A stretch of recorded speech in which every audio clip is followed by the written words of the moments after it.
लोकमान्य टिळक पुण्यतिथीचे औचित्य साधून 50 वर्षांपासून ब्राह्मण समाज नाशिक रोड विद्यार्थी गुणगौरव कार्यक्रम आयोजित करत असतो।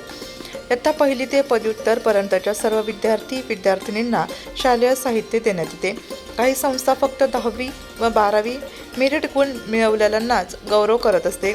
तथापि ब्राह्मण संस्था नाशिक रोड इयत्ता पहिलीपासून पदव्युत्तर पर्यंतच्या गुणांचा निकष न लावता सर्व विद्यार्थ्यांचा गौरव करते।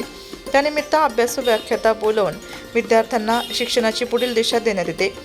सलील केळकर अभ्यासू उद्योजक व विश्वस्त के.पी. कुलकर्णी यांच्या अध्यक्षतेखाली कार्यक्रम संपन्न झाला। प्रारंभी मान्यवरांच्या हस्ते दीप प्रज्वलन झाले। अनघा जोशी यांनी हे सरस्वती नमन तुझ्या पदकमली यशस्तित्वन म्हटले। सलील केळकर यांचा परिचय सुनील मेंढेकर यांनी करून दिला। त्यांचे स्वागत शाल श्रीफळ बुके देऊन के.पी. कुलकर्णी यांनी केले। ब्राह्मण सभा नाशिक रोड या संस्थेची प्रगती वर्षभर होणाऱ्या कार्यक्रमाबद्दलचे सविस्तर प्रास्ताविक दत्ता कुलकर्णी सचिव यांनी केले। विद्यार्थ्यांनी शिक्षण घेतल्यानंतर IAS IPS या पदाच्या नोकरीला प्राधान्य द्यावे, अन्यथा त्यांनी विविध व्यवसायात असलेल्या संधींचा अभ्यासपूर्वक विचार करून उद्योजक म्हणून नाव कमवावे, असे मार्गदर्शन सलील केळकर यांनी केले। विद्यार्थी गुणगौरव कार्यक्रमात रवींद्र चंद्रात्रे, शोभना व्यवहारे, दीपक पर्वतीकर, निशा कपोले यांनी विद्यार्थी यादींचे वाचन केले व प्रमुख पाहुणे विश्वस्त तसेच कार्यकारिणी मंडळातील पदाधिकाऱ्यांनी शालेय साहित्यांचे वाटप केले। महाविद्यालयीन तसेच विशेष प्रावीण्य मिळवलेल्या विद्यार्थ्यांना दंडे अँड सन्सकडून मेडल तसेच ब्राह्मण सभा नाशिक रोड तर्फे पारकर पेन देऊन सन्मानित करण्यात आले। शांभवी अमोल कुलकर्णी, अभिर अमोल कुलकर्णी, वेदांत सोमनाथ पदे, राघव प्रसाद प्रभुने, अवनी योगेश जोशी तसेच सर्व विद्यार्थिनींचा यावेळी सन्मान करण्यात आला।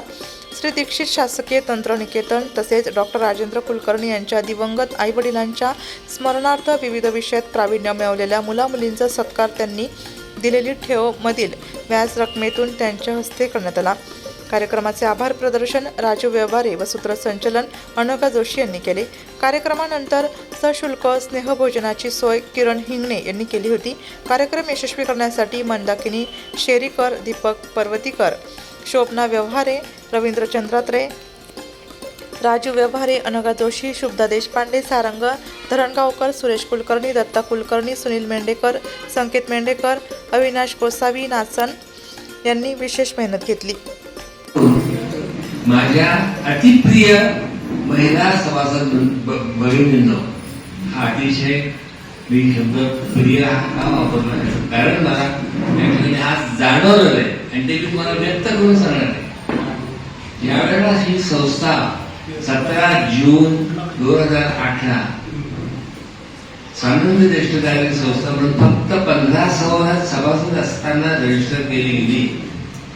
त्यावेळेला ज्यावेळी बाकीचे मेंबर्स करत करत जवळजवळ 302 पर्यंत जरी आकडा गेला होता तरी उपस्थितीमध्ये महिला वर्गाकडून प्रतिसाद अतिशय कमी वळत होता, जवळजवळ गळत होता। म्हणजे मला आठवतं त्या पहिले 2 वर्ष मी त्यावेळेला सचिव म्हणून काम केलं आणि 2 वर्षात 10 नंतर ते आजपर्यंत आपल्या प्रोग्रामने अध्यक्ष म्हणून या ठिकाणी येतो।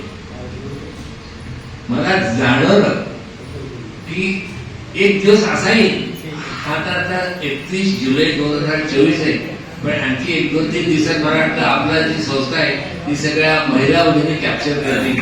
त्याच्याबद्दल मी थोडंसं जागृती दाखवतो की पुरुषांना देखील पुढे या, जागृत व्हा, तुमच्यावर हल्ला होणार आहे ही परिस्थिती ती बघते आणि हे फ्युचर अतिशय चांगलं आहे।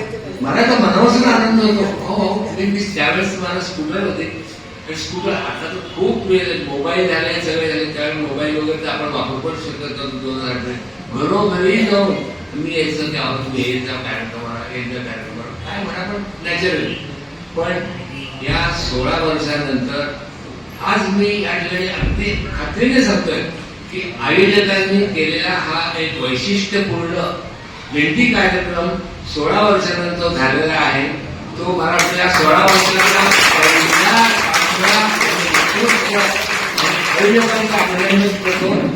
पुण्यात तुम्ही त्यांना टाळा नाही। सांस्कृतिक समिती आहे, सांस्कृतिक कमिटी कार्यक्रम ठरवते आणि ते ठरवल्यानंतर साधारण वर्किंग कमिटीमध्ये जातात। वर्किंग कमिटीला मोस्टली ते अप्रूव्ह पण करतात, साहजिक आहे की ते विचार करून जातात। आज आपण आणि खरोखर तुम्हाला सांगतो आज आपली संस्था मला आठवतं आज अगदी वेळेवरच आपले नगरसेवक नुरुस्कर साहेब आलेले आहेत. सभासद दिलेलं होतं आणि आपण त्याचं दरवर्षी आपल्या वार्षिक सभेमध्ये त्याचा सत्कार करतो. परंतु वार्षिक सभेला वेळ होता आणि सगळ्यांचं म्हणणं असं ठरलं की आपण आता या महिन्यात करावं त्याचा सत्कार आणि परिचय पण. तर त्याचे गटप्रमुख कोण आहेत आणि गटप्रमुखांचे सभासद कोण आहेत की ज्यांनी गटप्रमुखांनी आपल्या सभासदत्व त्यांना दिलेलं आहे आणि आणलेलं आहे.